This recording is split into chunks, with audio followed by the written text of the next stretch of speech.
What is up, YouTube? Northeast Ohio. Here to talk some NBA. Shocking, I know.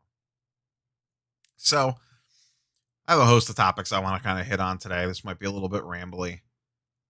But the season basically starts tomorrow. Yeah, I know it's preseason games, but that's not going to matter. We're going to talk about some stuff, some things maybe we can apply from the scrimmage games back in the summer pre bubble to apply to this upcoming NBA preseason. Just some general thoughts about the upcoming season, kind of how I'm looking to approach things, et cetera, et cetera. So I got a few couple of different things I want to hit on today. Before we get into that, YouTube nonsense down below. Like, comment, sub. Market Movers links are down there. We're going to be talking a little bit about StarStock today. They are still running the deposit 10, get 10, everyone gets 10 promo. The code for that is down below. If you use my StarStock code, you get $10. I get $10 as long as you deposit $10.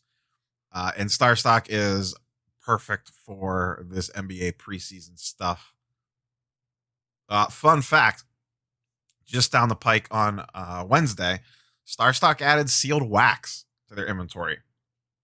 So that's an interesting one. And I am probably going to be doing more stuff on StarStock as the season goes on, just because it is so much easier than dealing with physical cards.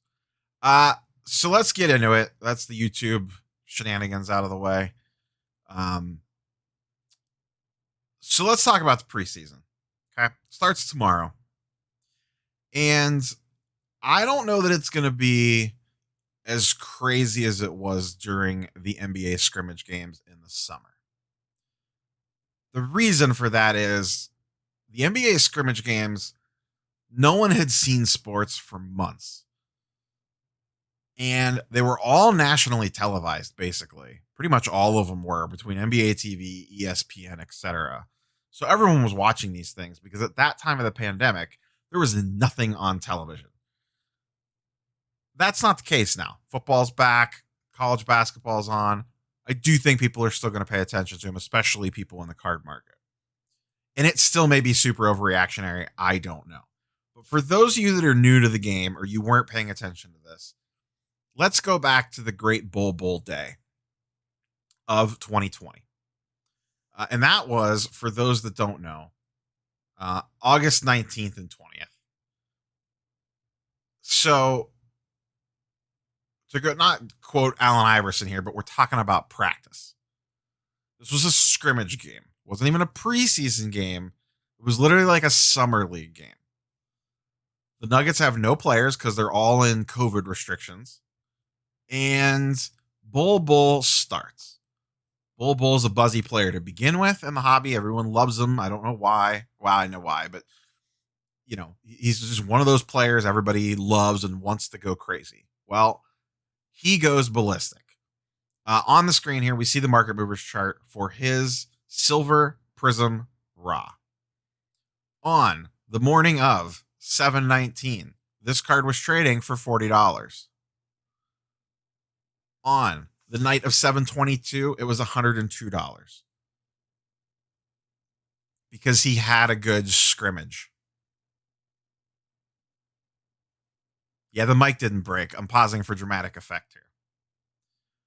And then you could see after that, his prices fluctuated. And today you could get one for last average sale was about $70.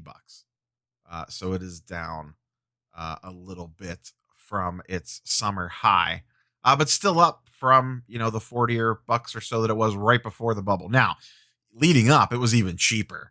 You could get these things for, imagine getting a Prism Silver rookie for $10.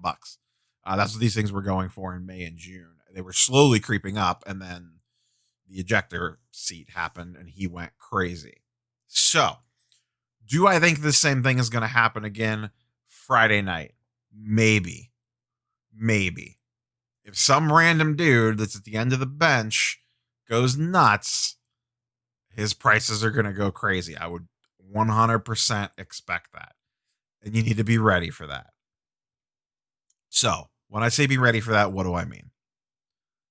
If you have cards posted for sale on eBay at best offer / buy it now of random players. Here's a trendy one for you. Uh, Horton Tucker from the Lakers is getting very buzzy this week because the Lakers probably aren't going to play anyone in the preseason. Horton Tucker's got a little bit of hobby buzz to begin with, and he's probably going to play just about every minute of that preseason game. So if he comes out and has a big game, his prices are probably going to go crazy. Now, he doesn't have a Prism rookie, but he has Optic and Mosaic rookies. If you just have random bulk rookies posted on eBay or StarStock or whatever selling platform you prefer that you don't necessarily have control over once they're posted, that someone could just go click a button and buy it, I would highly recommend pulling those down and sitting on them. Once you move in season, I do not like to have random cards posted at best offer buy it now very often. Because if you're not paying attention to the NBA in any given night, a lot of stuff can happen and you will leave a lot of money on the table. So personally, I have all my stuff organized by player in boxes. Graded stuff I keep separate. And I follow the NBA pretty much every night of the week. Between fantasy and this, I am watching NBA pretty much every night that it's on. I have Twitter up on one screen, whatever. And I'm paying attention to what's going on. And if I see something like that start to happen, that's when I will start posting those listings. I'll wait to see what's happening on eBay, see if the buy it nows are getting gobbled up, et cetera, and then post stuff. Same thing with StarStock. I do not like to leave cards posted on StarStock once the season actually starts. Also with StarStock, I like to always have cash in my account. Just think of this like eBay. You want to be able to fire when you can fire. On StarStock, this is even more important because the day StarStock had just launched back right before the bubble started. And the day that I first deposited money into my account was this day. I put $25 in there and I bought a bunch of Bull. Like I'm talking just base Donruss Optic for like $1.25. Bought some base Donruss, not even Optic paper, some other stuff, hoops, anything I could get my hands on because I saw that he was going to start. And his prices on StarStock were doubling by the minute, basically. Stuff I paid $1 for right before the game started, I was selling for 8x at halftime. And then I was buying other stuff that I found that would slip through the cracks and then reposting that. I took it from like $25 to $75 in the course of a half of basketball. And I've been living off that since then. I've not deposited any other money to StarStock. I've never sent them cards. So I always like to have money in my account ready to go. And you can guarantee I have a StarStock tab open every night the NBA is playing because you could take advantage of stuff like that. Now, it's a little harder now because there's more inventory on there. Back in the day, the whole 4 months ago, there was limited inventory on there. So you could buy out the entire inventory of a player and mark all the prices up. It's a little trickier to do now, but there's still other ways to grind out money quickly on that. And the beauty of the StarStock platform is buying and selling is instant and there are no returns. So Bull comes back to earth in 15 days. You don't have to worry about an eBay claim saying, hey, item not as described, I'd like to return this because the item dropped 70% in value in 3 days or whatever. So that's my little pitch about the preseason stuff. Get ready. And this doesn't, you can apply this to eBay as well. There's just a slower turnaround time with eBay, but my general thought process is the same. I do not like to have cards listed at best offer buy it now, unless I'm listing them high just to see what offers roll in. And then at that point, what are you doing anyway? Another trick you could do, which I may do this, I have some Zion stuff, and this would be more for a couple weeks from now, that I want to move very early in the season. I'm going to look to see when the Pelicans' first game is. of the regular season, assuming that he gets through the preseason fine. And you can guarantee I will be timing auctions to end about 2.5 hours into that game. Because if he comes out the first game and he drops 30 or 35 points and he looks crazy, his prices are going to astronomically shoot up. And if you have, it's been proven time and again, if you have auctions ending around that time, that is sometimes the peak profit for some of those players or cards because people get in the frenzy. The buy it nows and best offers are gone because you've been playing well all game and you time those auctions to end during the game. Now, that is a gamble. He could come out and play like crap. He could come out and get hurt. But if you want to roll the dice, it's a tricky way that you could do it. It's definitely higher risk because you don't have control over it at that point. And if it hasn't reached the price that you want it to get to and he twists an ankle or something, you're screwed. Don't cancel the sell. Don't be that guy. So that's just kind of another little trick I like to use. But another thing, you're going to be tempted. Some of these rookie players are going to play well in the preseason and they're going to put up numbers. You're going to get tempted to go buy Contenders Draft and Prism Draft singles of these guys. Oh man, Killian Hayes looks so good in the starting lineup.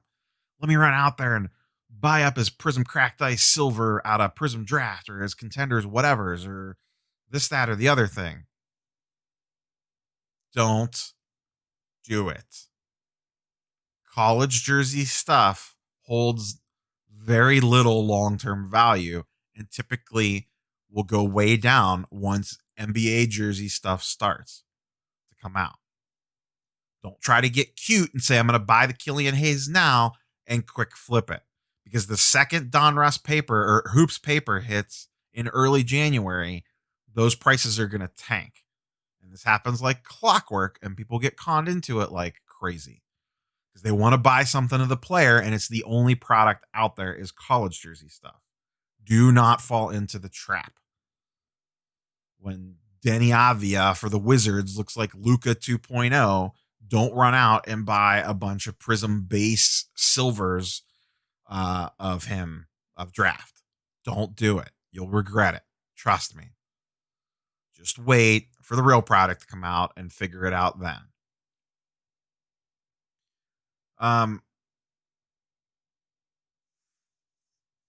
So we'll see what happens. You know, is this market going to be like it was during the NBA bubble? I think it's going to be like that, but not as crazy as it was then. I don't know, though. I'm guessing. And anyone that tells you that they do know, they don't. They're just guessing too. They might act more confident, like they know what's going to happen. I think it's still going to be overreaction theater with players and prices, et cetera, et cetera. And here's another thing to consider. Just in general, this isn't necessarily preseason related, but once the season starts, and this is the reason I always advocate for selling off portions when you think you're at close to peak or you've made really good return to protect yourself. Just let this sink in for a minute. There are most likely, and I don't know what the percentage is because I don't know what everyone's collections look like. There's a good chance a decent portion of the cards that you own right now are at their peak value right now. Because the second these guys play, prices are going to start to go up and down. Yes, the guys that play well, their prices are going to go up. And the reason that you bought them is because because you think they're going to play well to begin with. Not everyone can play well. Someone's going to get hurt. A team's going to underperform. Something's going to happen. Someone's going to test positive for COVID. We don't know how that's going to affect their prices or these teams. They're going to probably miss 8 to 12 games. 2 weeks they have to sit out. Yeah, that's anywhere from, that's like 6 to 8 games, maybe upwards of 12. What does that do to a player's price? Does it depend on the player? What does that do to the player? Just because he's back in 2 weeks doesn't mean he's back to full strength if they can't, work out and stuff while they're off. And this is the exact reason I talk all the time for these guys that have gone way up. And I like the player, but we're going to continue to pick on him. Shai Gilgeous-Alexander, SGA. His prices are through the roof right now. I own multiple of his cards. I am selling off some of them. Because, Yeah, I like him. I think he's really good. I think he's a future star in the league. Do I think he's the best player on a championship team? No. Do I think he's the second best player on a championship team? Maybe, but probably not. I think he's the third guy, depending on who the one guy is. That's my gut feel with him. But guess what? Their team sucks this year. They're going to be bad. Now, that doesn't always matter. Trae Young managed to hold really good value on his cards being on a terrible team. I don't know that SGA is Trae Young. We'll find out. But don't forget, SGA played like garbage in the playoffs. And yeah, there might have been extenuating circumstances, whatever. But needless to say, the last time we saw him play on the biggest spotlight in the NBA, he played terribly. So, if you have money in the SGA, depending when you bought in, if you bought in early in the fall or early in the winter, or over the summer or in the spring, even, and you kind of rode the ups and downs, you could probably make a really good return right now on SGA or substitute in whatever player that you want that has gone way up since then. DeAndre Ayton, whatever. What I'm doing in those cases are I'm selling off a portion of it. I talk about this all the time. I own 5 SGAs. I'm going to sell off 1 or 2. I did it with Michael Porter Jr. In the bubble. His stuff got sky high. I had a couple really nice clean prisms. I sent those off for grading. I purchased a PSA 10 red, white, and blue on the cheap. And then I had a half a dozen other of his base cards, and I sold them down. They hit $90. I sold 2 of them raw. They came down to 60. I sold 2 more. Wish I would have sold them at 90. I didn't, but whatever. By the end of it, I now have 2 MPJ PSA slabbed cards, a PSA 10 red, white, and blue, and a PSA something base. I don't know what it is yet because it's still sitting there. And I'm up $50. So I essentially paid nothing for the 2 PSA cards, and I made $50 profit based off my total Michael Porter Jr. pool. So now I feel completely fine seeing what the hell happens with MPJ with those last 2. If he hits big, great. I'm sitting on 2 monsters. If he doesn't, then okay, I sell him for $100 or whatever they come down to if he just looks mediocre. And yeah, I left some money on the table, but I didn't lose my ass. So just kind of keep that in mind. There's a decent chance that a lot of the players in your collection, the highest their prices will ever be is right now. And if you're looking to move stuff, sell it now. Don't wait for the season to start. Look at any Facebook group, any Discord, any IG, any social media conversation where people talk about sports cards. See this 1,000 times a day in the SCI Discord, the Sports Card Investor Discord. For market movers, they have their own Discord. It's free. I don't have the links to it, but you could find it fairly easily. It's easy to get into. Someone says, "Should I sell X player?" And 5 people respond, "Well, yeah, but you want to wait for the season to start." Guess what, guys? If everybody's waiting for the season to start, everyone's going to be selling at the same time. You might not have enough buyers. And we saw this exact thing play out with LeBron James Lakers first year Prism cards, the 1920. I don't have the graph pulled up, but I'll pull it up really quick. Everyone said, "Oh man, load up on these LeBron James base Prisms, and when they win a championship, whoo boy, you're going to be able to retire." Well, what happened with those? Let's pull this up really quick. Let me go back. See where this peaked. Everyone said with this card, hold it for the championship. Sorry, I'm not going back far enough. Okay, here we go. So this is this card right here. I've made videos about this card in the past. And when people would ask about this card all summer long, all bubble long, man, this card keeps going up. This is great. when should I sell this? What would everybody say? Oh, wait for him to win. They're going to be in the title game. Wait for them to win. Then sell it. You'll maximize your profit. Everyone said that. So everyone held on to them. And then what happened? The market was flooded. I made a post or a video about this the day after, or maybe 2 days after the NBA championship, talking about this. How the number of sales of this card like quintupled in a day or 2 days. Well, what happens? Everyone's sitting on these things. There's 5,000 of them on the pop count. And everyone's saying, I got to sell now. I got to sell now. I got to get out of this card. Everyone keeps undercutting each other and the prices go down. Let's look at the graph. This card peaked August 5th. And then it started creeping down. When did the Lakers win the NBA title?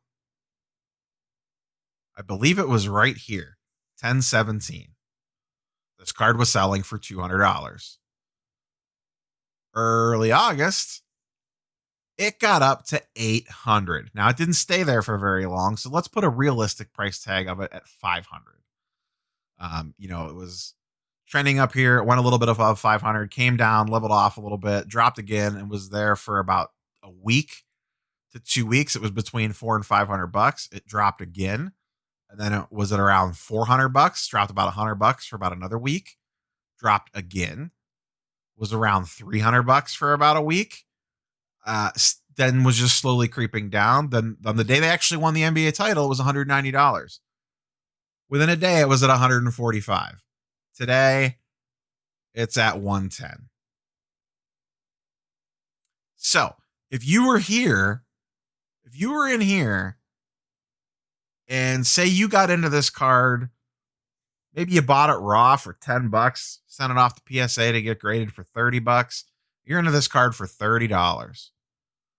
It gets up to this $400, $500, $600 mark. Let's say $500. Let's say you missed the window here, and you're still holding out hope, and you're saying, "Man, should I sell these LeBrons?" Nah, man. Wait for the NBA championship. That's when it's going to be the best. And you sat on it and you lost $300 of profit. Instead of, and once again, this works better if you have multiples of them, but I made a video and I forget when it was. I think right around when this card hit $500 and said, and I had one of these raw. It was not centered enough, well enough to send it in. But I specifically remember saying, and you go back and watch the video for the exact, but giving this exact same advice. Hey guys, if you're on this card and you've made a ton of money on it, you probably want to consider selling it now. Or at least selling some of them and lock it in. And then if it ends up going bonkers, great. But with leading up to the season, there's certain players people want to move early in the season. I'm looking to move Zion, or I'm looking to move X player. This guy's kind of trendy and I want to move him. When should I sell? Everyone's answer is right before the season starts, which, to be fair, we are basically right before the season starts. It's technically 2 more weeks until the real games start. So what I think is the masses are going to hold until Christmas. And then around Christmas Day, anyone that people want to sell off, they're going to want to sell off. So if there's someone that you're sitting here today going, I'm going to sell this guy, but I'm going to wait until the start of the season, take a real hard look at the market for whatever it is, whatever card it is that you're talking about. If it's someone you're not willing to hold long term, but you're willing to hold it into the first week of the season, just sell it now. The market's not going to change that much, most likely, on that guy between now and then. Unless something really crazy happens in the preseason. And if it does, you left a little bit of money on the table. But if you're doing this right, you should have already locked in profit on it anyway. This is the type of stuff that keeps you from getting completely burned on this. The other thing I'm going to say is, and I don't know everyone's spending habits. I'm not here to tell you how to spend your money. But don't do stupid stuff with like credit cards and like buying stuff, putting it on credit, hoping to quick flip it in a month and then pay the credit card back and crap like that. And I would strongly recommend, and my goal is, and once again, I don't know. Everyone's in this for a little something different. Some people are partial collectors and flippers. Some people are full time flippers. Some people have a budget into this that is astronomical and can afford cards that I couldn't even dream about. But my goal for this year was to get to the point that I am only spending card money on cards. I had my initial investment early on of, I don't remember what it was, probably about $1,000 to $2,000. And this is dating back like over a year long period, starting back from Leighton Luca's rookie year up until like earlier this year. Like late 2019, early 2020. I was still spending real money, if you want to call it. That's how me and my wife like to refer to stuff as real money and fake money. I was spending real money. Like I was going into my checking account / my savings account and pulling money out of that to buy cards.